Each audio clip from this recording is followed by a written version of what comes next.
Minha nora me olhou nos olhos sem piscar e disse, enquanto rasgava meu convite: "Você não pisa no meu casamento. Suma daqui." Senti o gosto amargo na boca, mas não derramei uma única lágrima. Apenas recolhi os pedaços de papel do chão com um sorriso gélido. Ela virou as costas com a certeza absoluta da vitória. Mas quando chegou ao salão de luxo no dia seguinte, vestida de noiva, e viu que não tinha ninguém, ficou paralisada. 15 de março, 3:30 da tarde. Eu estava no meu escritório em casa, de óculos de leitura pendurado na ponta do nariz, revisando planilhas de fluxo de caixa de um cliente, quando a campainha tocou. O som me arrancou da concentração. Olhei para o relógio. Ninguém tinha avisado que viria. Franzi a testa, fechei o notebook devagar e caminhei até o interfone. A imagem granulada da câmera mostrava Marina parada na porta do prédio. Minha filha, sozinha, sem aviso prévio. Um frio subiu pela minha espinha. Marina nunca aparecia sem avisar. Ela não era do tipo que fazia visitas espontâneas. Tudo na vida dela era calculado, agendado, planejado com semanas de antecedência. Se ela estava ali, de surpresa, às 3 da tarde de uma terça-feira qualquer, alguma coisa estava errada. Apertei o botão. "Oi, filha. Sobe." Nem esperei resposta. Destravei a porta do apartamento e voltei para a sala. Meu coração batia mais rápido do que deveria. Tentei me acalmar. Podia ser qualquer coisa. Podia ser visita rápida. Podia ser assunto de última hora sobre o casamento. Podia ser bobagem minha achar que havia algo de errado só porque ela não tinha ligado antes. Mas quando a porta do elevador abriu e Marina entrou no corredor, eu soube. Não foi o que ela disse. Foi o jeito como andou. Passos firmes demais. Decididos demais. Ela não veio aqui para conversar. Veio para executar. Entrou sem bater. Jogou a bolsa Prada no sofá, aquela bolsa bege de couro macio que eu tinha dado de presente no aniversário dela, 6 meses atrás. E ficou de pé no meio da sala, de braços cruzados, óculos escuros ainda no rosto, mesmo dentro de casa. "Precisamos conversar." A voz não tinha afeto, tinha comando. Eu respirei fundo.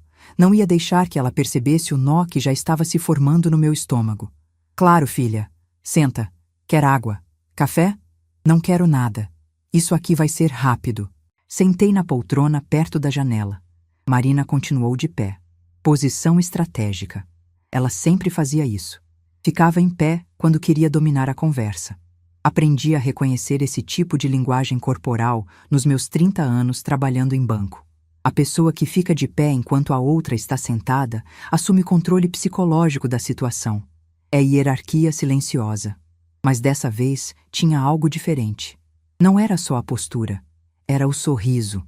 Um sorriso pequeno, quase imperceptível, nos cantos da boca, como se ela estivesse segurando uma informação deliciosa que mal podia esperar para soltar. Como gato com rato preso debaixo da pata, saboreando o momento antes do golpe final. "Mãe, sobre o casamento..." Meu coração deu um pulo. Finalmente. Finalmente ela ia me incluir de verdade. Fazia 3 semanas desde que tinha me entregue o convite. Aquele envelope branco com meu nome escrito em caligrafia dourada, todo enfeitado com lacre de cera, e desde então não tínhamos conversado sobre nada. Cada vez que eu perguntava sobre os preparativos, Marina desviava. "Ainda tá tudo em aberto, mãe. Quando fechar eu te aviso." Eu tinha aceitado. Tinha engolido a exclusão silenciosa. Tinha fingido que não doía. Porque eu queria acreditar que, no fim das contas, no dia, eu estaria lá. Mãe é mãe. Não importa o quanto a filha te afaste durante os preparativos. No altar, você vai estar presente.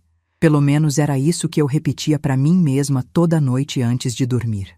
"Sobre o quê, filha?" Marina tirou os óculos escuros devagar.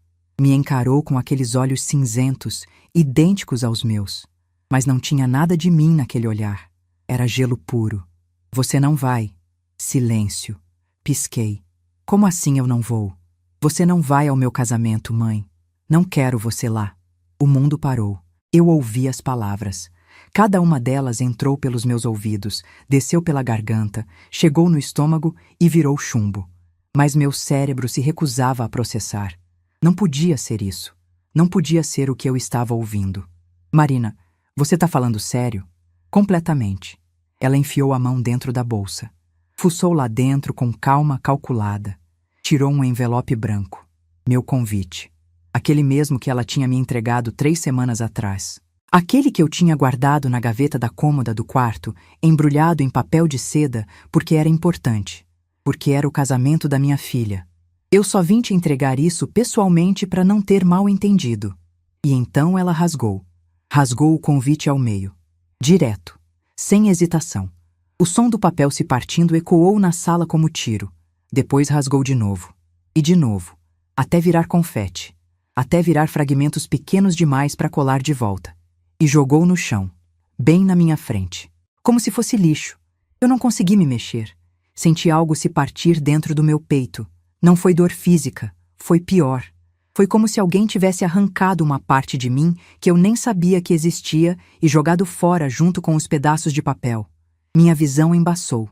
Não de lágrima, de descrença, de choque. Por quê? A voz que saiu da minha boca não parecia minha.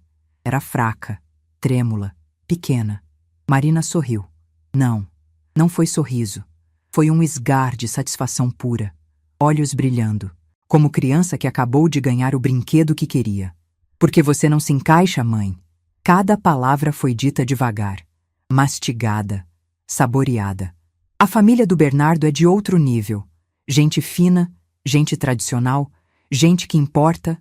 E você? Pausa dramática. Bem, você é conveniente quando eu preciso de dinheiro emprestado, mas para foto de casamento? Não. Conveniente. A palavra me acertou como soco no estômago. Eu sou sua mãe, Marina. E eu sou adulta. E essa é minha decisão. Ela colocou os óculos escuros de volta. Gesto final. Conversa encerrada. A mãe do Bernardo achou melhor também. Disse que você ia destoar. Destoar de quê? De tudo. Marina deu de ombros, como se estivesse explicando algo óbvio para criança burra. Do ambiente, das pessoas. Você é divorciada, mãe. Mora sozinha. Trabalha com essas consultorias freelancer. Que imagem isso passa? A família do Bernardo é conservadora, tradicional. Eles não aceitam bem essas modernidades. Modernidades. Fiquei em silêncio tentando processar a enormidade do que estava sendo dito. Eu, Teresa Gomes Menezes, ex-gerente de banco, consultora financeira independente, mulher que construiu carreira sozinha numa época em que mulher mal conseguia entrar em sala de reunião sem ser chamada de secretária. Eu era modernidade indesejada, eu era inadequada, eu era descartável. Levantei devagar, minhas pernas tremiam, senti tontura, mas consegui ficar de pé. Olhei para ela, minha filha, que eu carreguei por 9 meses, que eu embalei nos braços quando era bebê, que eu cuidei em cada febre, em cada pesadelo, em cada decepção. E não reconheci nada. Sai da minha casa. Marina riu. Foi uma risada curta, debochada, como se eu tivesse contado piada sem graça. Já vou mesmo. Só vim deixar claro para não ter drama no dia. Não quero você aparecendo no salão fazendo escândalo. Seria constrangedor para todo mundo. Constrangedor. Sai. Da. Minha. Casa. Ela pegou a bolsa. Foi até a porta. Mas antes de sair, virou para mim uma última vez. E o que ela disse em seguida foi a coisa mais cruel que eu já ouvi na vida. Ah, e mãe? Obrigada por pagar a festa. O buffet ficou lindo. A decoração tá um sonho. Você tem gosto excelente quando quer. E piscou. Um pisco lento. Cúmplice. Como se fôssemos amigas compartilhando o segredo. A porta bateu. O silêncio que caiu na sala foi absoluto. Fiquei ali parada, sozinha, olhando para os fragmentos de papel espalhados no chão de madeira envernizada. Meu convite. Meu nome escrito em dourado. Rasgado. Jogado fora. Como lixo. Obrigada por pagar a festa. A frase ecoou na minha cabeça. Foi aí que tudo se conectou. Não de uma vez. Foi devagar. Como quando você olha para quebra-cabeça e de repente percebe que as peças que estavam espalhadas formam um desenho que sempre esteve ali, esperando você enxergar. 3 meses atrás. Marina tinha vindo aqui num domingo à tarde. Chorando. Desesperada. dizendo que o casamento dos sonhos dela estava em risco porque a construtora do Bernardo estava com problema de fluxo de caixa, que os pais dele não podiam ajudar naquele momento porque tinham acabado de investir numa expansão comercial, que ela precisava de ajuda, que ela precisava de mim. Mãe, eu sei que é muito, eu sei que tô pedindo demais, mas é meu casamento, é o dia mais importante da minha vida. Eu sempre sonhei com isso. Por favor, 200 mil reais. Ela estava pedindo 200 mil reais. Eu tinha olhado para ela, olhos vermelhos, maquiagem borrada, voz embargada, e sentido aquela pontada de culpa que toda mãe sente quando vê filha sofrendo. Aquela voz na cabeça dizendo: você tem condições de ajudar, por que não ajuda? Mas eu não era boba. 30 anos trabalhando no mercado financeiro me ensinaram a nunca confiar cegamente em ninguém quando o dinheiro está envolvido, nem em filha. Especialmente em filha que sempre foi boa demais em conseguir o que quer através de manipulação emocional bem executada. Então eu disse o que sempre digo quando alguém me pede dinheiro: coloca no papel, assina e eu quero controle sobre como vai ser usado. Marina, 200 mil reais é muito dinheiro, muito mesmo. Eu posso te ajudar. Mas quero fazer isso direito. Quero assinar os contratos com cada fornecedor diretamente. Quero ter certeza de que o dinheiro está sendo bem usado. Conheço esse mercado. Sei como esses fornecedores trabalham. Se você deixar eles cobrarem sem negociação, eles te cobram o dobro e entregam metade. Eu negocio. Eu garanto qualidade. Do contrário, não dá. Marina tinha franzido a testa. Mas, mãe, é meu casamento. É, e eu tô pagando. Se você quer minha ajuda, aceita minha forma de ajudar. Ela tinha ficado em silêncio por um tempo. Eu vi a engrenagem girando na cabeça dela. Vi ela calculando, pesando prós e contras. E no fim, fez o que eu sabia que ia fazer. Cedeu. Tá bom, mãe. Você assina os contratos, mas eu escolho os fornecedores. Perfeito. Ela assinou uma procuração, me autorizando a contratar em nome do evento dela. Assinou também um recibo informal, escrito à mão, sem firma reconhecida em cartório, sem testemunhas, dizendo que me devolveria o valor em 12 parcelas de R$ 16.600, começando 2 meses depois do casamento. Eu não fiz aquilo por desconfiança específica da Marina. Fiz porque é o que qualquer pessoa financeiramente responsável faz quando empresta quantia grande de dinheiro. Proteção, prevenção, bom senso. Na época, não planejei nada. Não imaginei que precisaria daqueles papéis. Agi por instinto profissional, por hábito. Só agora, de pé na minha sala, com os pedaços do meu convite espalhados no chão, eu entendia o que aquilo significava. Os contratos estavam no meu nome. Todos eles. Buffet, decoração, fotografia, filmagem, banda, flores, convites impressos, bolo de 5 andares, aluguel do salão, tudo. Eu era a contratante oficial. Marina tinha me transformado em caixa eletrônico. Tinha planejado me descartar assim que o dinheiro estivesse gasto e a festa paga. Tinha vindo aqui hoje com a certeza absoluta de que eu era indefesa. Porque na cabeça dela, eu era só a mãe boba que pagou tudo e ficaria em casa chorando enquanto ela dançava valsa na festa que eu comprei. Ela me subestimou. Achava que eu era fraca. Achava que eu ia engolir a humilhação e continuar disponível para quando ela precisasse de mim de novo. Achava que amor de mãe era sinônimo de capacho. Errou. Fiquei ali parada por tempo indeterminado. Não sei se foi 1 minuto ou 1 hora. O sol começou a descer lá fora. A luz alaranjada do fim de tarde entrou pela janela e iluminou os pedaços de papel no chão. Não chorei. Respirei.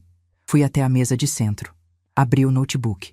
Entrei na pasta de arquivos financeiros organizada por data. Cliquei na subpasta Casamento Marina, Contratos. 15 arquivos, PDF. Abri um por um. Buffet Elegance. Contratante, Tereza Gomes Menezes, CPF 912.743.891-67. Decorações Divina. Contratante, Tereza Gomes Menezes. Estúdio Visual Fotografia. Contratante, Tereza Gomes Menezes. Todos, cada um. Meu nome, meu CPF, minha assinatura digitalizada. Li cada cláusula, cada parágrafo, cada letra miúda.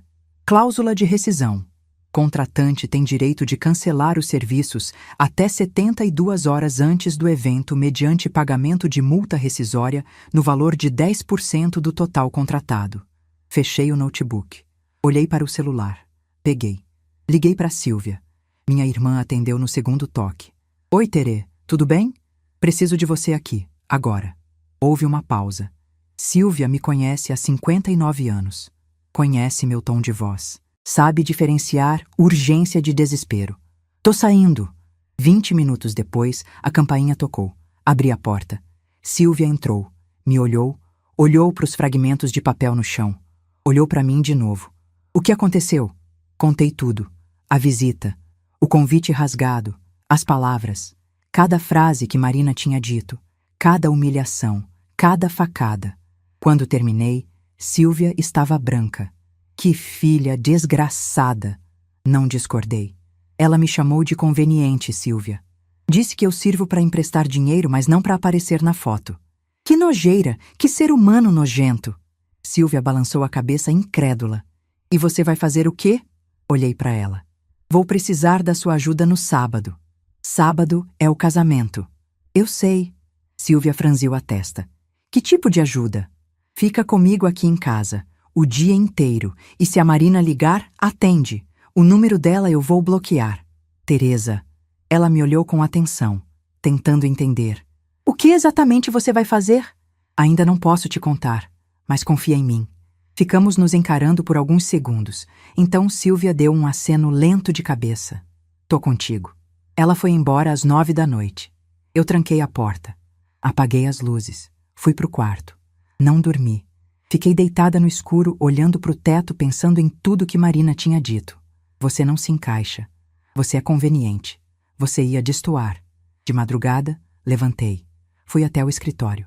Liguei o notebook de novo. Abri minha agenda de contatos profissionais. Procurei um nome. Doutora Lara Andrade. Advogada. Amiga de 25 anos. Ex-colega do banco. Mulher brilhante, ética e leal. Mandei mensagem no WhatsApp. Lara, preciso falar com você amanhã de manhã. Urgente. Questão jurídica.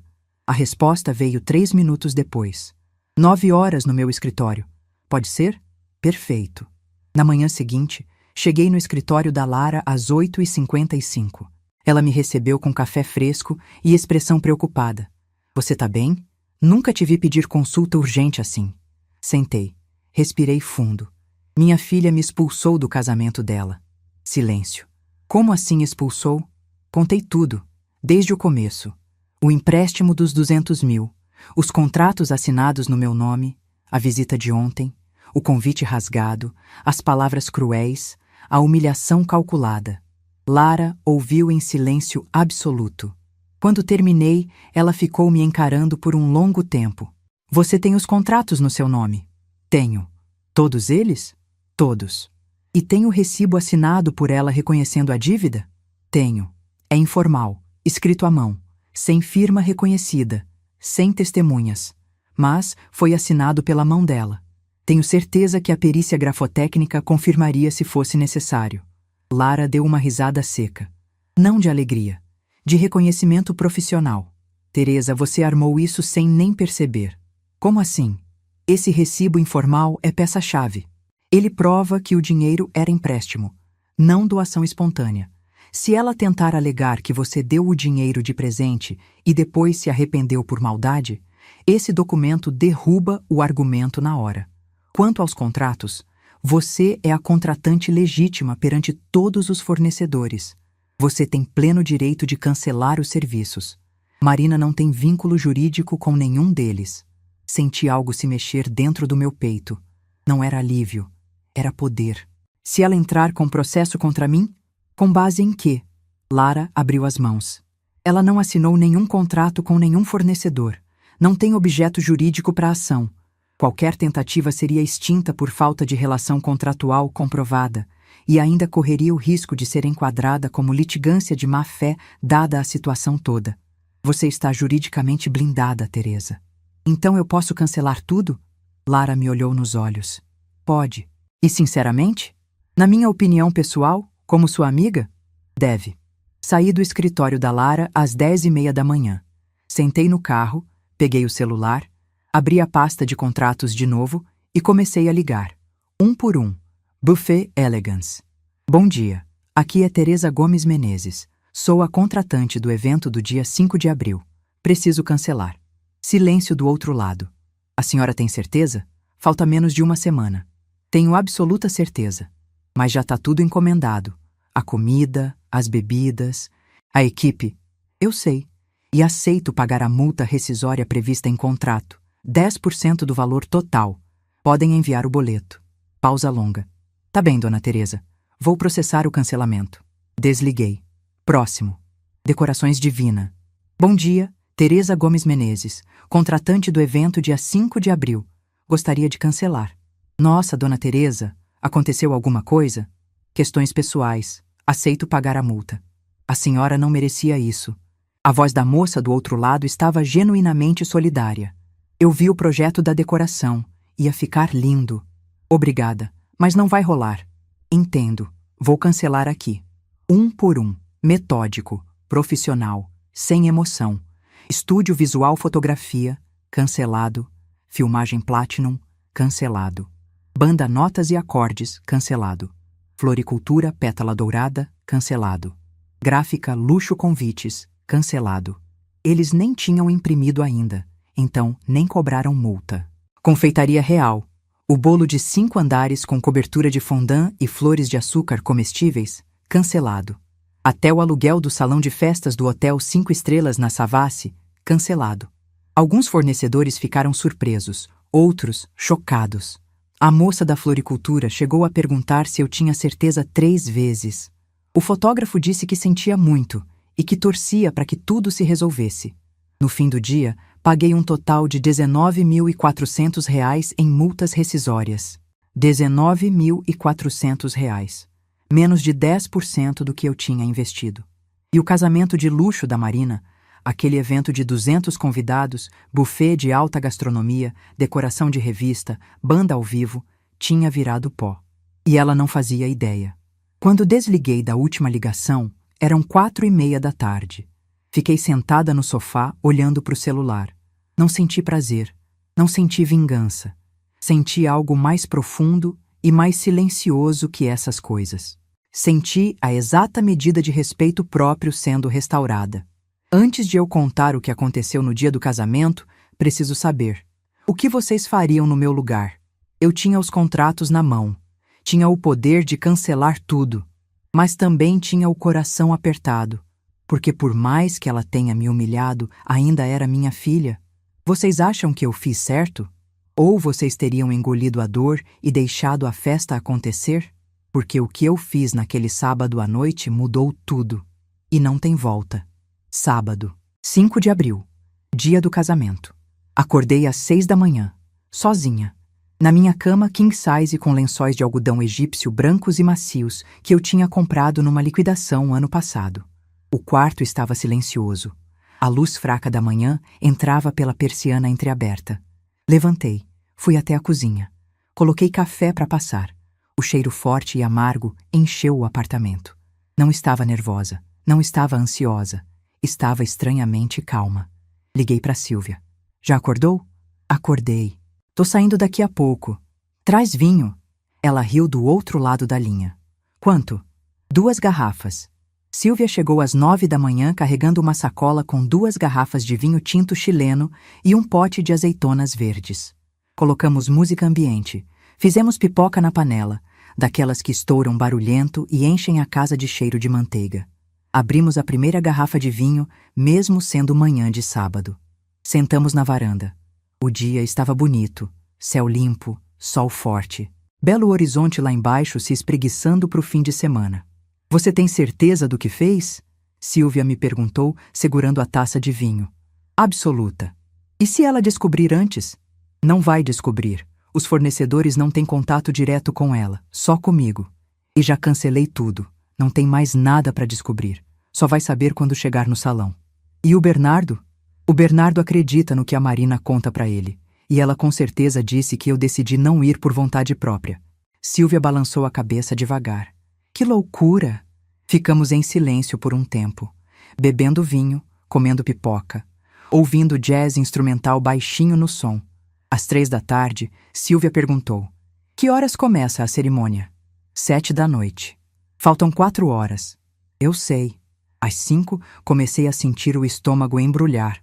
Não de arrependimento, de adrenalina. A mesma sensação que eu sentia antes de a apresentação importante no banco, quando eu sabia que tinha me preparado bem, que tinha os números certos, que tinha o controle da situação, mas ainda assim o coração batia mais rápido porque era a hora da verdade. Às 6, abri a segunda garrafa de vinho. Às 6h30, tomei banho. Me vesti com roupa confortável, calça de moletom e camiseta larga. Prendi o cabelo num coque, passei creme hidratante no rosto. Não ia a lugar nenhum. Às 7 em ponto, eu estava de volta na varanda com Silvia. Agora começaria a cerimônia, eu disse. Silvia não respondeu. Só encheu minha taça de novo. 7h10. Meu celular vibrou. Uma mensagem. Número desconhecido. Mas reconheci o DDD. Belo Horizonte. Abri. Era uma foto. O salão do Hotel 5 Estrelas na Savassi. Eu conhecia aquele salão.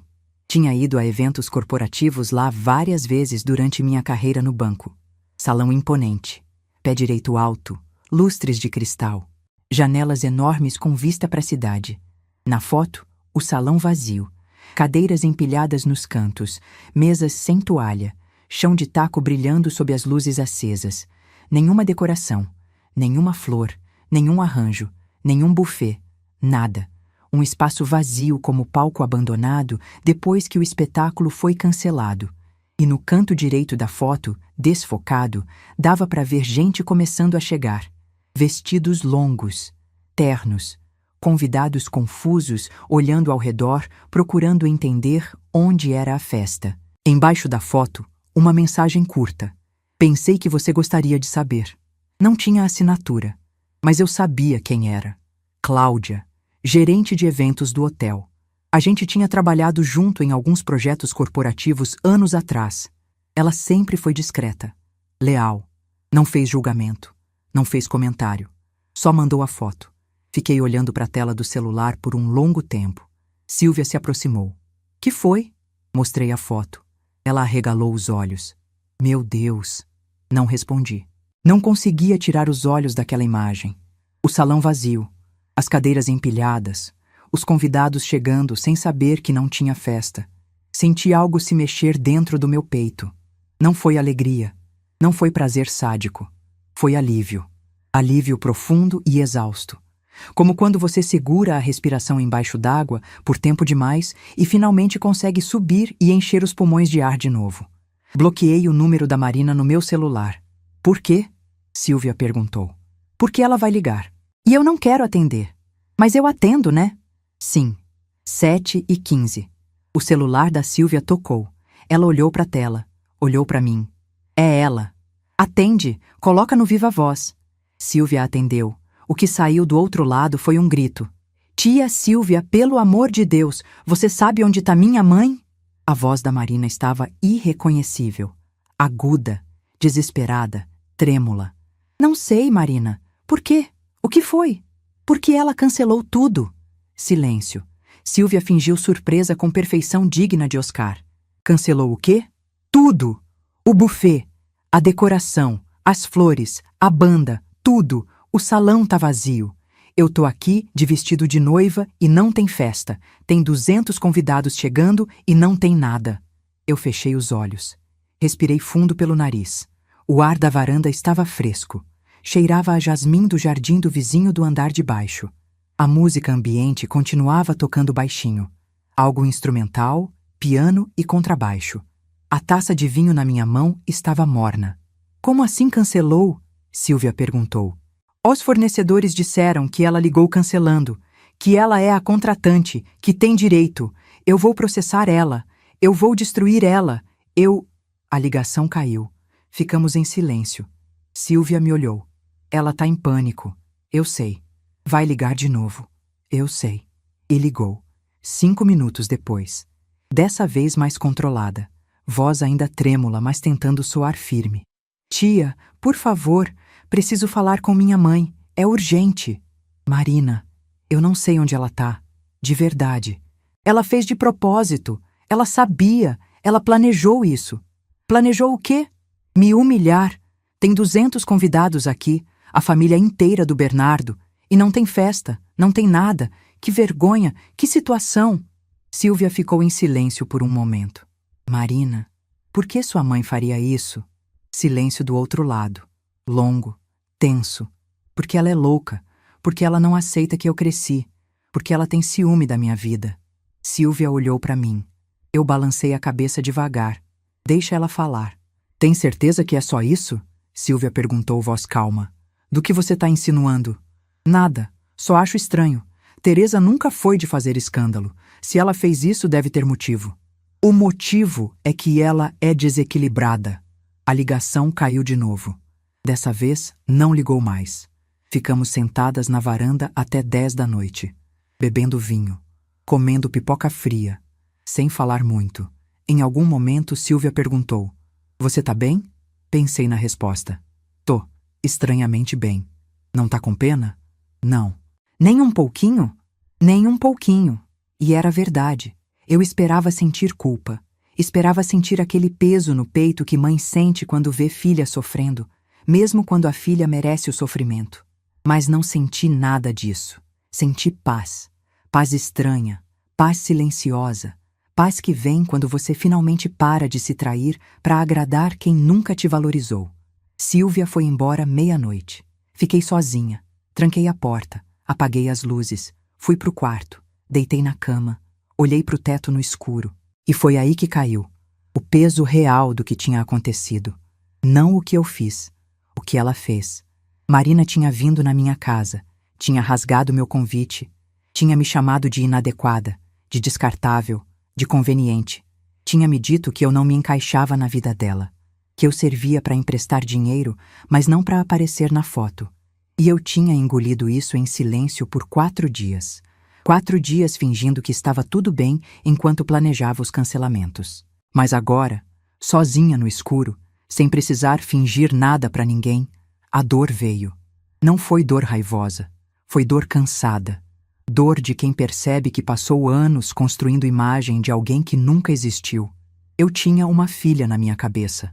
Uma Marina que eu criei, que eu embalei, que eu cuidei, que um dia ia crescer e me ver como pessoa, como mulher, como igual.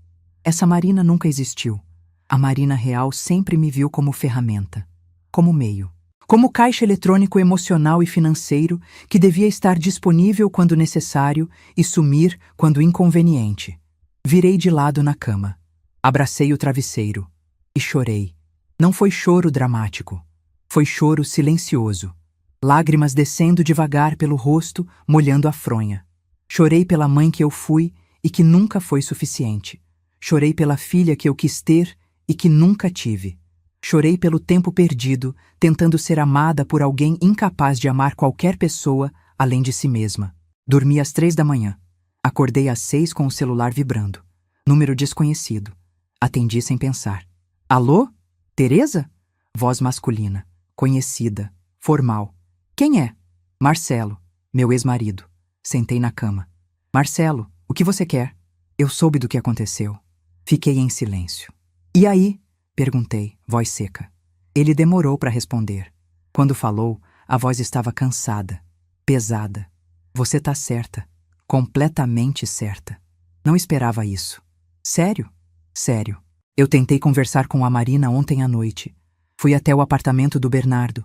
Bati na porta. Ela abriu. Eu disse que a gente precisava conversar. Que eu queria entender o que tinha acontecido. Que tinha ouvido a versão dela, mas queria ouvir a sua também. E ela me xingou. Disse que eu sempre fico do seu lado. Que sou fraco. Que devia te processar junto com ela. Que você destruiu a vida dela de propósito. Que você é psicopata. Que você tem inveja dela. Respirei fundo. E você acreditou nela? Não, porque eu conheço ela, Teresa. Eu sei como ela é. Eu sempre soube. Eu só fingi que não sabia. Porque é mais fácil fingir que sua filha é quem você quer que ela seja do que aceitar quem ela realmente é. Fiquei em silêncio processando aquilo.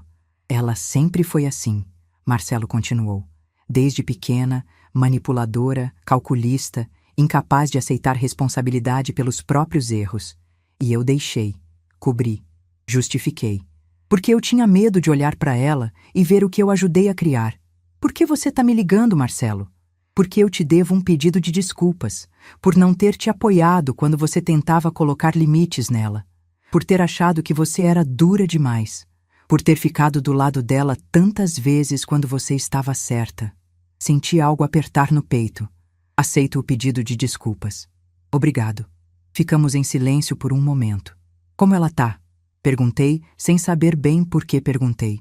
Destruída, envergonhada, furiosa.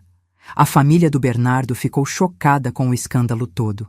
Chamam ela de descontrolada, de histérica. A mãe dele disse que a Marina tem problemas emocionais sérios. O casamento já começou rachado. Não senti alegria com isso. Senti o peso inevitável das escolhas chegando em quem as fez. Eu não fiz isso para destruir ela, Marcelo. Eu sei. Fiz porque ela me humilhou, porque ela me usou, porque ela me descartou e porque eu cansei de ser invisível na vida dela. Eu sei, ele repetiu. E você fez o certo. Desligamos. Fiquei sentada na cama olhando para o celular. A luz da manhã entrava pela janela. Domingo. Belo horizonte acordando devagar lá fora. Levantei, fui até a cozinha, fiz café.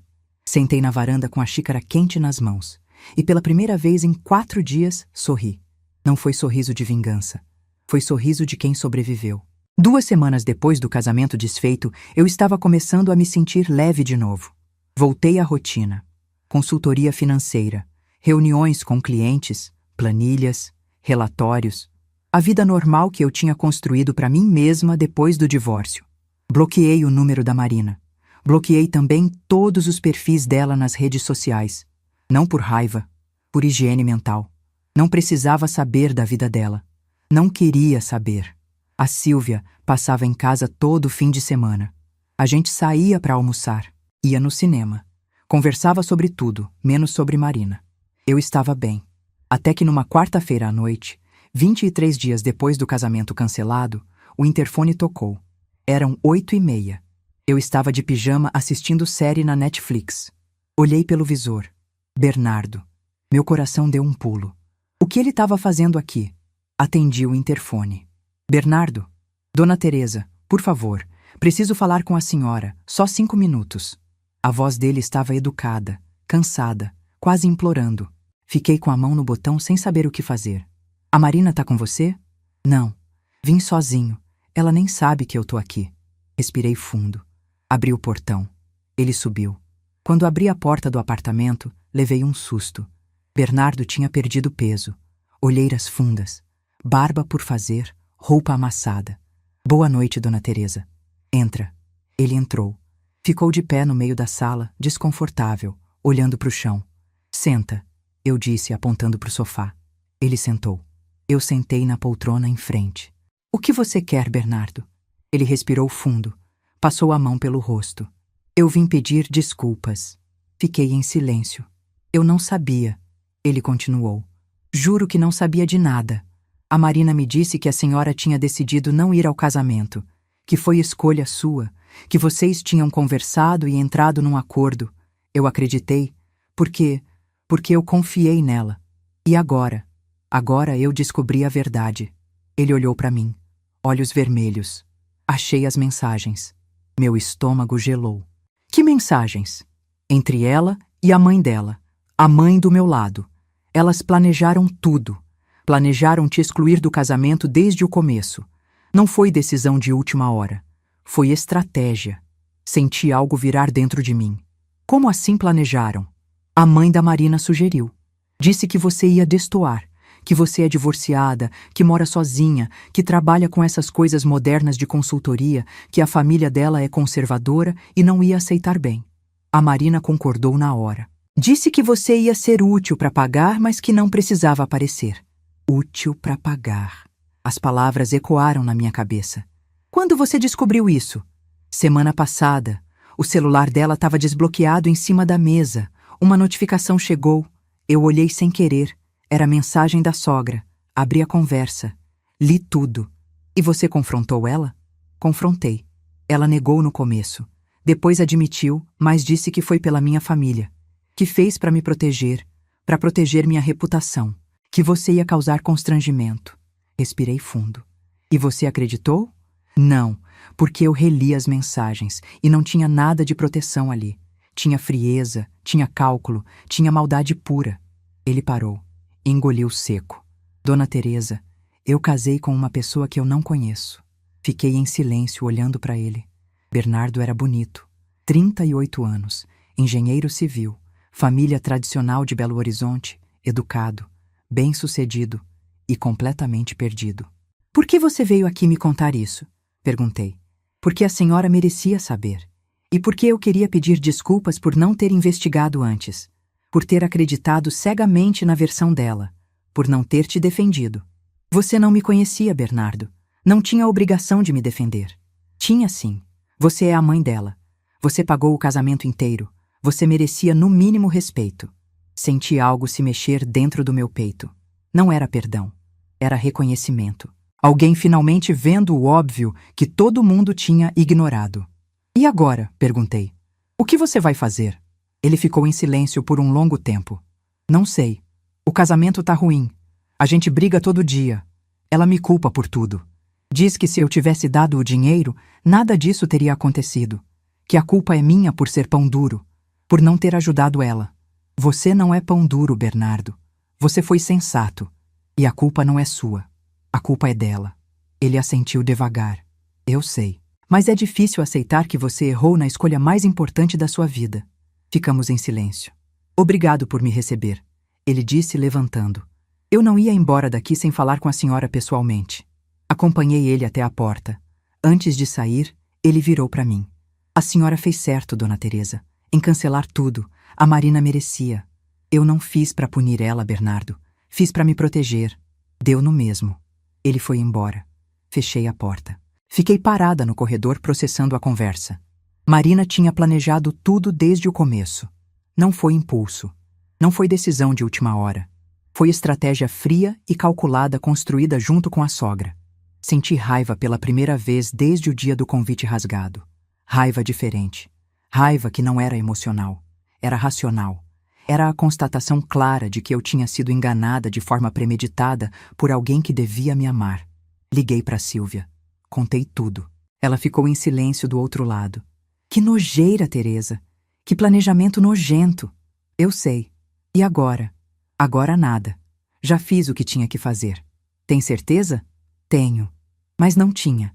Porque 3 dias depois, num sábado de manhã, eu estava tomando café quando o celular tocou.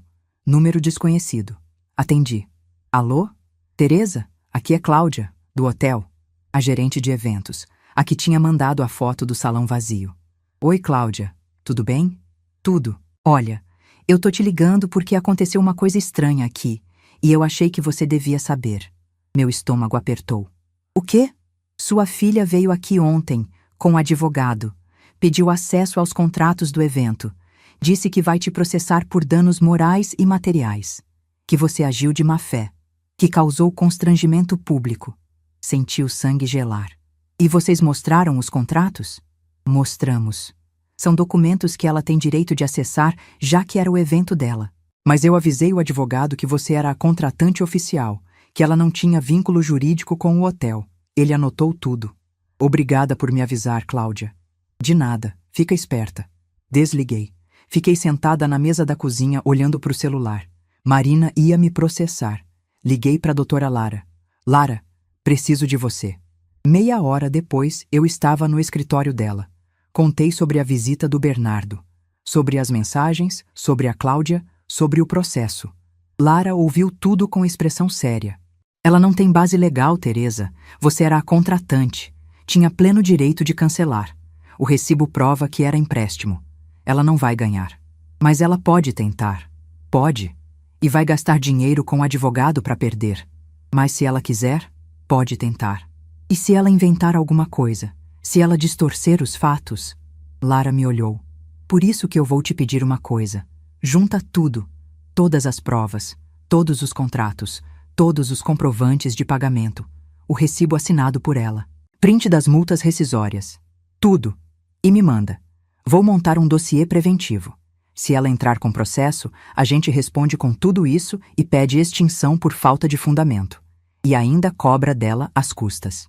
Passei o fim de semana organizando documentos, cada contrato, cada comprovante, cada e-mail trocado com os fornecedores, cada boleto de multa rescisória pago. Montei uma pasta digital.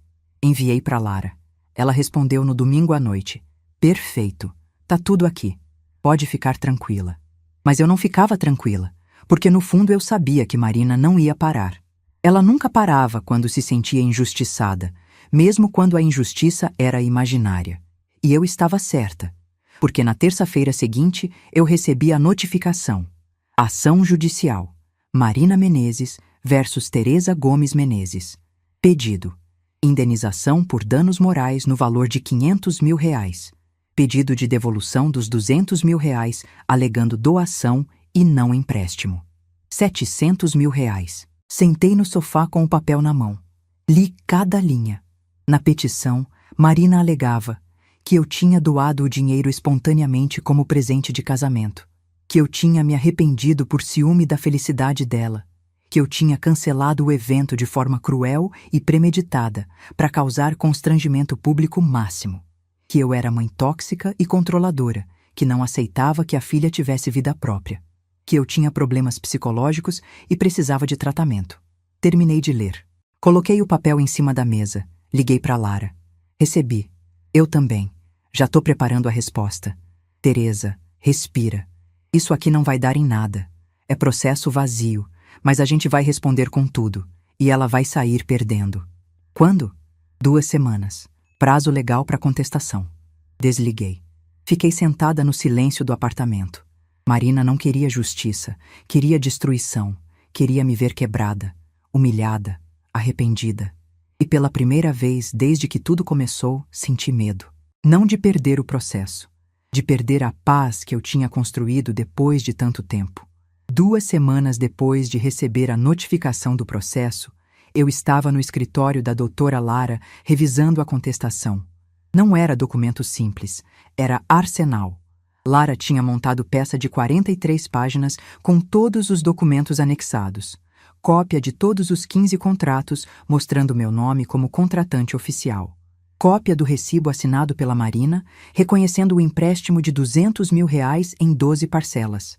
Print de todas as conversas de WhatsApp, onde ela pedia o dinheiro dizendo explicitamente que era empréstimo. Comprovantes bancários das transferências. Comprovantes de pagamento das multas rescisórias. Declaração da Cláudia, gerente do hotel, confirmando que eu era a única contratante e que Marina nunca assinou nada. Laudo de perícia grafotécnica, que Lara tinha pedido preventivamente, confirmando que a assinatura no recibo era autêntica. Lara terminou de revisar e me olhou. Pronto. Isso aqui enterra qualquer alegação dela. Não tem como ela sustentar que foi doação quando existe recibo assinado, dizendo o contrário. Não tem como alegar dano moral quando ela não tinha vínculo contratual com nenhum fornecedor. E não tem como me processar por cancelar contratos que estavam no meu nome. E a parte dela me chamando de mãe tóxica? Lara deu um sorriso seco. Isso é achismo, não tem valor probatório. E ainda pode ser usado contra ela como litigância de má-fé e ofensa gratuita. Já coloquei na contestação pedido de reconhecimento de má-fé processual com aplicação de multa. Quanto? 20% do valor da causa. R$140 mil. Senti algo apertar no peito. Ela vai ter que pagar isso? Se o juiz acolher, sim. E as chances são grandes. Processo sem fundamento, baseado em narrativa falsa, com prova documental contrária. É má-fé clara. E se ela não tiver dinheiro? Aí ela entra em dívida e pode ter penhora de bens se não pagar. Respirei fundo. Protocola. Lara protocolou a contestação naquele mesmo dia. 1 semana depois, recebi mensagem dela. Juiz já despachou. Marcou audiência de conciliação para daqui 15 dias. Você quer tentar acordo? Respondi imediatamente. Não. Tem certeza? Conciliação é chance de encerrar isso sem desgaste. Absoluta. Não quero acordo. Quero sentença. Lara levou alguns segundos para responder. Ok. Vamos até o fim, então. Dia da audiência. Fórum, 9ª Vara Civil. 10 da manhã. Cheguei 15 minutos antes. Lara já estava esperando na porta da sala de audiências. Pronta? Pronta. Entramos. A sala era pequena, mesa redonda, cadeiras de couro gasto, ar-condicionado barulhento, cheiro de papel velho e café requentado. Marina ainda não tinha chegado. Sentamos. Esperamos. 10h05. A porta abriu. Marina entrou. Levei um susto. Ela estava diferente. Magra demais. Olheiras profundas. Cabelo preso num rabo de cavalo desleixado. Roupa preta. Calça social e blusa de manga comprida. Mas amarrotada. Sem maquiagem. Atrás dela, um homem de terno cinza. Advogado dela. Ela me viu. Nossos olhos se encontraram. Esperei desprezo. Esperei raiva. Mas o que eu vi foi algo diferente. Foi ódio. Puro. Concentrado. Destilado.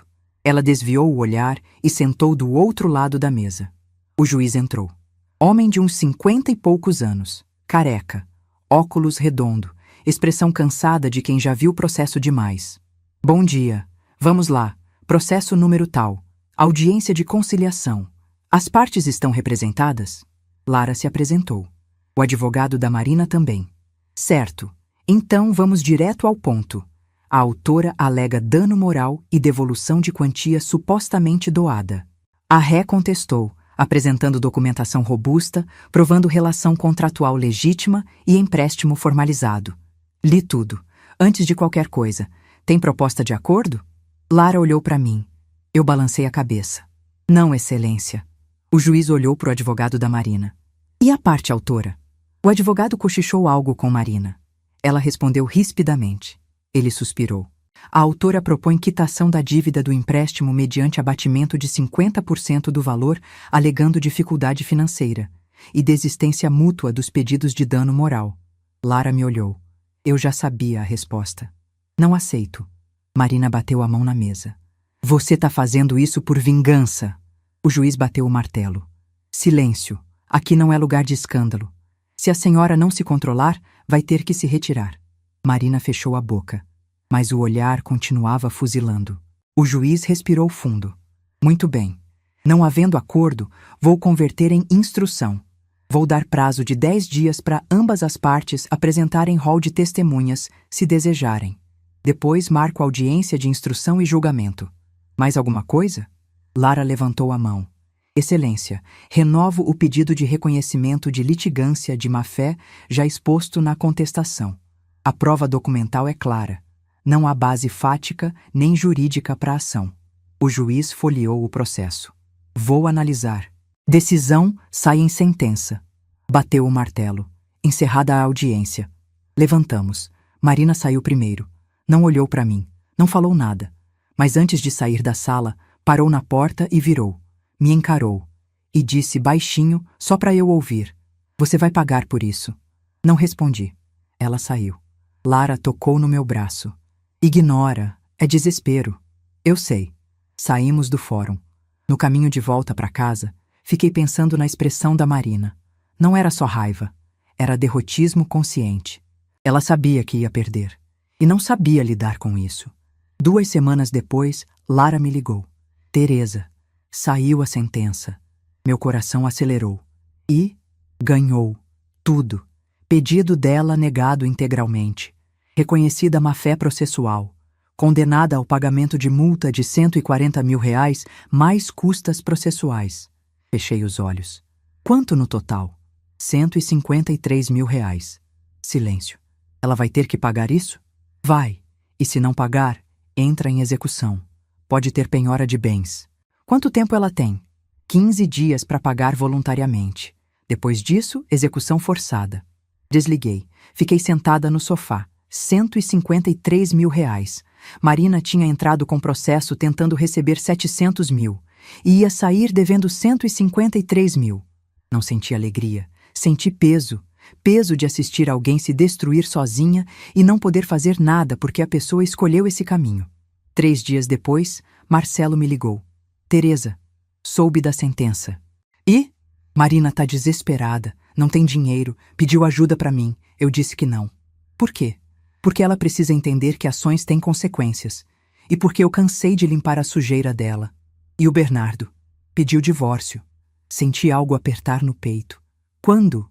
Semana passada. Não aguento mais. Casamento durou 8 meses. 8 meses. Como ela tá? Destruída, morando sozinha. Tentou te ligar várias vezes, mas você não atende. Não vou atender. Eu sei. E você tá certa. Ficamos em silêncio. Teresa, você tá bem? Pensei na resposta honesta. Tô. Aliviada. Fico feliz. Desliguei. A vida seguiu. Marina não pagou a dívida no prazo. Lara entrou com execução. Houve penhora de bens. O apartamento dela, que tinha sido presente de casamento da família do Bernardo, foi penhorado para quitar parte da dívida. Ela teve que se mudar. Voltou a morar de aluguel. E eu segui minha vida. 1 ano e meio depois. Hoje acordo cedo. Sempre acordei. É hábito de quem trabalhou 30 anos em banco. O corpo não esquece. Mas agora acordo diferente. Acordo leve. Levanto. Vou até a cozinha. Coloco o café para passar. Abro a janela. O ar fresco de Belo Horizonte entra. Cheiro de jasmim. Sol nascendo atrás dos prédios. Pego minha xícara. Sento na varanda. Olho para a cidade acordando lá embaixo. Não penso em Marina todo dia. Não penso nem toda semana. Às vezes passa mês sem eu lembrar dela. Quando lembro, não dói mais. É só fato. Ela existiu. Fez o que fez. Sofreu as consequências. Acabou. Depois do processo, a vida da Marina desmoronou peça por peça como prédio mal construído. Bernardo pediu divórcio. Casamento durou 8 meses. Nem chegou a completar 1 ano. O apartamento foi penhorado para pagar a dívida do processo. Ela teve que se mudar. Alugou um lugar pequeno na região da Pampulha. Bem menor. Bem mais modesto. A construtora onde ela trabalhava como arquiteta a demitiu. Não por causa do escândalo, oficialmente. Mas todo mundo sabia. Cidade pequena, gente de boca grande. A história do casamento cancelado virou lenda urbana. Você ouviu falar daquela arquiteta que expulsou a própria mãe do casamento e a mãe cancelou a festa? Todo mundo ouviu. Todo mundo comentou. Marina virou sinônimo de filha ingrata. Ninguém quer contratar filha ingrata. Ela tentou abrir escritório próprio. Não deu certo. Faltou cliente. Faltou capital. Faltou reputação. Marcelo me contava. Não porque eu pedia. Porque ele achava que eu tinha direito de saber. Ela tá mal, Teresa, mas é culpa dela. Eu deixei claro. Não vou ajudar. Silvia também tinha notícias. Cidade pequena. Todo mundo conhece todo mundo. Ouvi dizer que ela tá morando sozinha, que não fala com ninguém, que tá isolada. Eu ouvia. Registrava. Não sentia nada. Marina tentou me ligar algumas vezes no primeiro ano. Sempre números diferentes. Eu bloqueava. Não atendia. Não tinha o que falar. Não tinha perdão para dar. Não tinha interesse em reconciliação. Não é ódio. É indiferença. Indiferença saudável. Indiferença de quem se protege. Indiferença de quem entendeu que amor não é obrigação quando vem acompanhado de abuso sistemático. Hoje, 1 ano e meio depois, estou ótima. De verdade. Não é frase feita. É real. Viajei para a Europa com a Silvia 3 meses depois da sentença. Portugal, Espanha, França. 2 semanas comendo, bebendo, rindo, tirando foto, comprando bobagem. Voltei renovada. Não só porque viajei livre. Sem peso, sem culpa, sem aquela voz na cabeça dizendo: será que a Marina precisa de alguma coisa? Aumentei minha carteira de clientes. Consultoria tá indo bem. Comprei 2 salas comerciais para alugar, investimento seguro, renda passiva, aposentadoria tranquila garantida. Comecei a frequentar grupo de leitura. Toda terça à noite. Biblioteca municipal. Gente legal, conversa boa, café depois. Fiz amizades novas, amizades sem história, sem bagagem, só presente. Reencontrei um amor antigo, Felipe, colega da época do banco. Viúvo há 3 anos. A gente se esbarrou num café na Savassi. Conversamos. Trocamos telefone. Saímos para jantar. Depois saímos de novo. E de novo. Nada sério. Nada rotulado. Só companhia boa. Alguém que me respeita. Alguém que me vê. E principalmente, parei de me diminuir. Parei de achar que ser boa significa aceitar desrespeito. Parei de confundir amor com capacho. Parei de carregar culpa por escolhas que outras pessoas fizeram.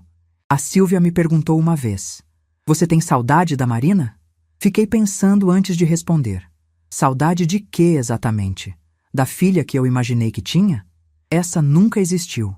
Da filha real? Não. Sinto a ausência como se sente a ausência de uma dor que passou.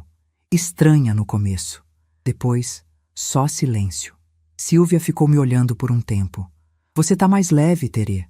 Tô, porque eu me livrei do peso de tentar ser amada por quem nunca me viu. É isso, não é história de vingança. É história de resgate. Resgate da própria dignidade. Resgate do próprio valor. Resgate da capacidade de dizer não para quem te trata como descartável. Marina me ensinou coisa importante sem querer, que não existe amor que justifique humilhação sistemática, que mãe não é sinônimo de vítima disponível, que ser boa não significa ser boba. Existe diferença enorme entre essas duas coisas. Ser boa é ajudar quem precisa. Ser boba é deixar que usem você e depois te joguem fora. Eu fui boa a vida inteira.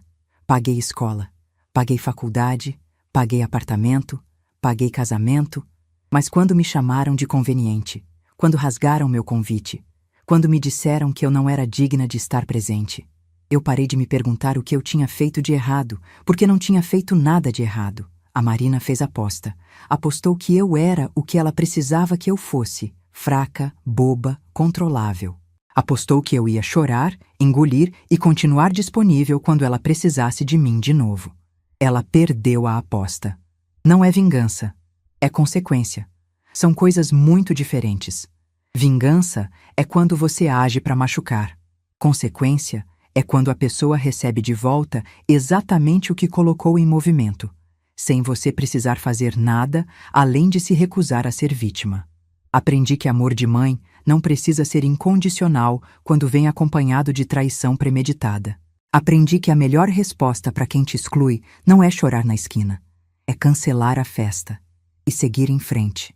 Hoje, sentada na minha varanda, tomando café, olhando para o sol nascendo sobre Belo Horizonte, eu sorrio, não de maldade, de paz, porque eu sobrevivi, porque eu me libertei, porque eu entendi que ser mãe não significa ser eterna credora emocional de quem nunca te valorizou, e que dignidade não tem preço, nem perdão obrigatório. Se você que está me ouvindo já passou por algo parecido, se já foi descartado por quem devia te amar, se já foi usado e depois jogado fora, se já sentiu que sua bondade foi confundida com fraqueza, saiba que você não precisa aceitar isso. Não precisa perdoar para seguir em frente. Não precisa reconciliar para ter paz. Às vezes, a melhor coisa que você faz por você mesmo é simplesmente se afastar, bloquear o número, cancelar a festa, virar as costas e viver. Viver leve, viver livre. Viver sem carregar peso que nunca foi seu. Se você gostou dessa história, se ela te tocou de alguma forma, se te fez pensar, compartilha com alguém. Inscreve-se no canal e clica na próxima história que está passando aí na tela agora.